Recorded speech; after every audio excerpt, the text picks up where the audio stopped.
Alright guys, it's day 22 of my data analysis class. So fit check real quick. In the last class we looked at DAX. Today we're going to be creating calculated measures to power our visuals. I'm here in class already. Sales for different products, and I bring in my product into the place it's supposed to be.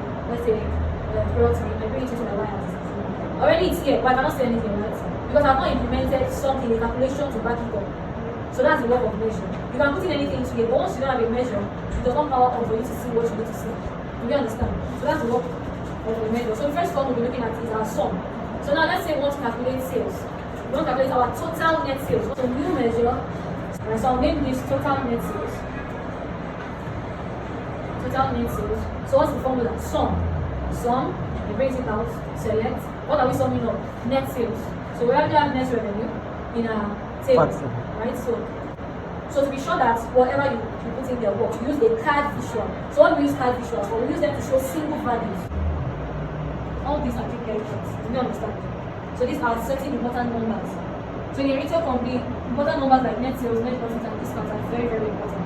And also actual versus target profit. Are we actually meeting our profit targets? So these are important numbers to want to see. So you store them, right? They are card visuals.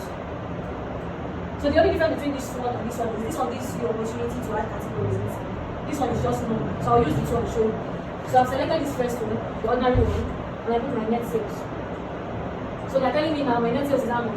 14.12 million. So you might be thinking, how do we add symbols, right? So how do you add symbols? You click on the KPI card, or the measure rather you've created. Here. Click on it. You see measure tools. So you can come here and change. So you have currency, or you come here directly and change it to currency. So there are different currencies you can work with. So depending, right? So I'll just choose dollar here because I'm working with a dollar account. So you see it. I'm able to what? Put in the dollar sign. So let's see the second card visual. There's the one with this fire sign. So I'll just click on this. To get in a visual into you just click on this. That's one. So I click on this. I bring in my total net sales. Then I said the difference between both is you are able to use it as a chart as well. So you can bring in categories. Maybe let's bring in let's bring product category. So I'm able to see the different categories inside the same card visual. Can you see it? Is what you put in the bracket. Do you understand? Yes. So quickly I want you to find the average net revenue. You need to also. We should use the card. See, so you need to add up on BRD, a business requirement document. So this gives you detail of what your market is doing. So you say that in 2022, we had high sales in 2022. You can decide to take in which quarter in 2022 did we have this high sale? You do it, okay, check, you see it's Q3. That's the third quarter, that's when we had high sale. Okay, let's drill down. In which month in the Q3 did we have this high sale? Drill down to months. You understand? So that's what drill down means. You're able to see more information based on hierarchy. Each of the row is counted as an order, and at the end of the day, this is the total count. That's all. So if you want to just table, you're not specifying the column, just the table. So count rows, you see the syntax, it says what? Just the table.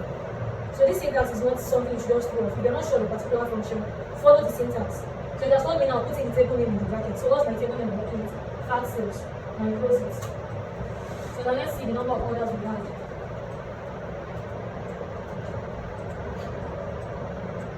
A total of what? 8K. So times these numbers can be misleading. 8K might be an approximation, not the main value. Right? So how do you rectify this to see the main number, the exact number of orders we got in? I want you to show the exact number of orders. I don't want an approximation, so I'm not misleading. I click on the charts. I come to this place. You have this patterns where you do your formatting in different charts. If you want to change the text, you want to change the colors, anything you want to do, you do it there. So if you click on it, you see you have format your visual. I'll click on it. Go to where I have call outs. So call out will help me format this 8K and save. I'm also formatting the title as well. I'll be able to format it in the call out. Right? So normally it's always on all. But I don't want it to be on all. I want it to format the total orders I have here. So I'll come here and choose what?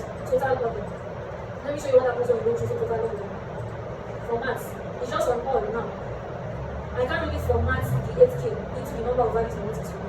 But when I click on the exact total orders, I can see display units. Currently it's in auto.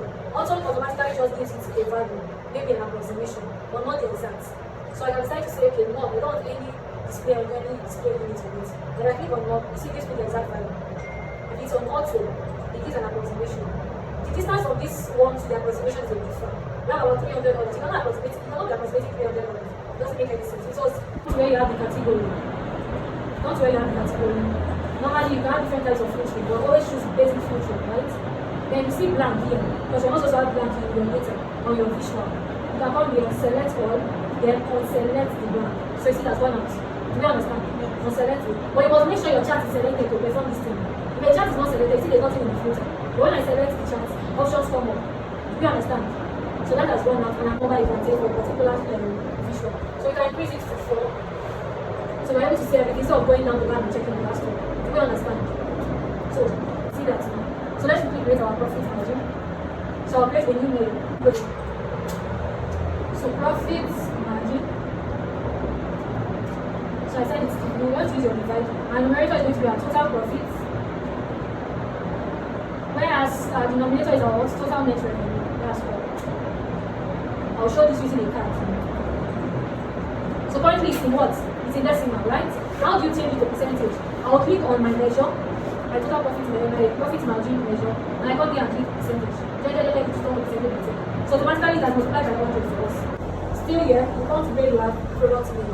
And you drag it where you have this category. It should be below. If you put it above, you won't drill down. It should be what? Below. So below. So how do you know your drill down is working? When I break this here, you see 2 arrows. These arrows come up. It tells you there's a drill down. So to drill down, you need to select this arrow that's going down. If I click on this, I'm able to see the category that's really the particular product in that category. Let's add one more item. Let's say I want to see my subcategories first. I drill down, we have different categories, subcategories. Come down there. Accessories, right? For months today, use an accumulation of whatever month you are in from the beginning of that month to that month. So if I were to do MTD for this month, so you want the sales from the beginning of April to this moment. Then for Q2, for that quarter, what quarter are we in? Who knows the quarter we are in? Second. Yes, my second quarter. So it gives you an accumulation of sales from the beginning of that quarter to that particular date. So that's what it means. YTD means year to date. QTD means quarter to date. MTD means what? Month to date. This is my own date table. And you just create my own date table. I don't like to, because this date table now, looking at it doesn't really have all the things I need. There are certain things I need to show in this that are not currently present. So I like to create mine. Right? But you can use it. It's not as it's a matter of preference. You can use it, but I like to create mine. Under model, come to new table. So I'll click on it. Good. Brings out this. So I'll name it calendar table. So after putting calendar table, you need to tell it I'm adding columns to this table. You need to tell it that you want to add columns, because I'm going to be creating different columns. Okay. So add columns, right? That is what we move to the next one. I start to add the columns I want. After telling it add columns, I start adding those columns. So the first one I will create is called calendar. So you need to create your calendar first. What does calendar auto do? Calendar auto. Calendar auto goes into your data, picks the first date and the last date, the very last date in the data, and fills it with different dates up to this point. But for calendar, you have to specify where should it start and where should it end. Do you understand? So to make your life easy, please use calendar auto. The dates we are going to be using is the date we just created using calendar auto. Is that clear? The dates we are using for the other ones, for the other columns we'll be creating, is this calendar auto we just created. Remember I said this calendar auto we are creating is a date, right? That probably goes into the data, picks the earliest date and the last date and fills them in. So that's what we're going to use. And that date, to activate that date, you use your square brackets. See it. To activate that date, use your square brackets. So before then, we need to give the column a name. So I'll name it here. After naming the column, you can now write the function to create that column. That is your year function. Dates. You see the dates here, it looks like. You activate it with a square bracket. If you just type dates like this, it will bring out date function. That's not what you want. You want your date column that has been created. You activate that using your square bracket. Right? Close that, comma. The next one. The next one is what?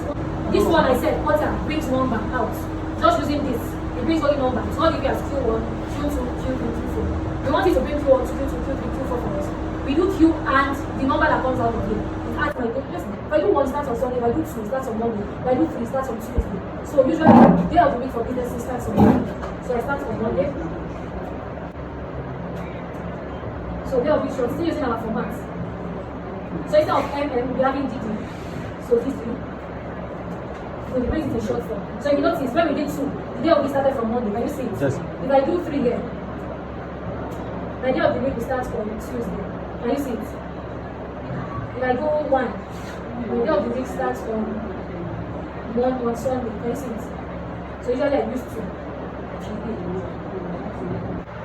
You know, for this, your day of the week starts from Monday. So Monday is 1, Tuesday is 2, Wednesday is 3, Thursday is 4, Friday is 5, Saturday is 6, Sunday is 7. So I'm going to tell it, if it is greater or equal to 6, give it weekend. Why?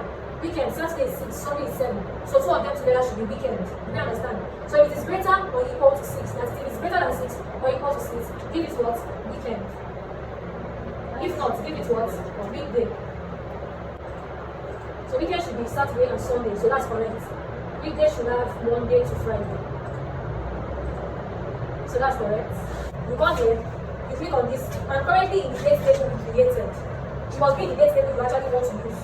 So this one we created, we come here, mark as date table, turn it on. After turning it on, choose a date column. So we're choosing this particular date column here as our date column. Then you save. So it has recognized it now. Anything time series we want to calculate, we would use this. Does it change in our model? We need to go and change it in our model. So I'll disconnect this and bring in this one created and connect. Transaction date, we connect it to this one and we save. So automatically a relationship has been created. Bring in here, why are we doing this? Okay, we're not using the table, so calendar table, go there, bring in here, and let's say total revenue. Right? So for 2023 to 2024, these are our sales has been. What if I want to see here? I want to see month short, right? So I'm able to see it. Currently it's not arranged chronologically. You know what chronological means? In order. Good. In the proper order it's supposed to be. It's supposed to show January 1st, February, March, April, May, June. Okay. Currently it's showing it in alphabetical order, whatever order. Okay, currently it's showing it from highest to lowest. That's not what we want. We want to show January, February, March, April, May, like that. So that's why we created those numbers. Remember that those numbers we created, quarter number. Those are the things that allow us to arrange these numbers. So coming, how do I be doing this thing? That's all, very repeat. So you come to your date table, your table view rather, still on your date table that you created. I'll come to where I have month shorts. So I'm going to be sorting it by this number. So whatever this number is, what is going to arrange it by. So recognize this 1 as January, 2 as February. Do you understand? So I select month shorts, sort by what? Month number. Good. If I come back here, it arranges properly. Let's make sure it's actually correct. Sort by month number. Sort month long by what? Month number as well. To ensure it follows it properly, I'll come here. You see these 3 things you're seeing here? Eh? Are you seeing this 3? Once you select your chart, these 3 dots will be up. Are you seeing it? Are you seeing it? They are figuring it, so you always be watching. Are you seeing this? Alright, you click on this, come to where you have sorts. You see the sorts? Good, sort axis. So we want currently sorting it by total revenue. We want it to sort it by month short, by the month. So I'll click on this. Now it's sorted, but not in alphabetical, not in the ascending order, it's in descending. So it's showing December, November downwards. But we want it to show January 1st. Still on these 3 dots. Right? Want to sort. You are sure now that it's sorted by what? Months. And it's descending. This time now make it what? Ascending. Good. So you choose ascending. As simple as that. W is in the chat. February, March, April, May, June, July. Alright? Can we see it? Yeah. So this is a bit confusing. I will change it to bar charts. I don't like saying that. So like this is more presentable. Right? 2023 is 2024. Let's say I drill down for the different years. If I drill this down, I can see for the first year. Go back, drill this down, I can see for 2024. You understand? Oh,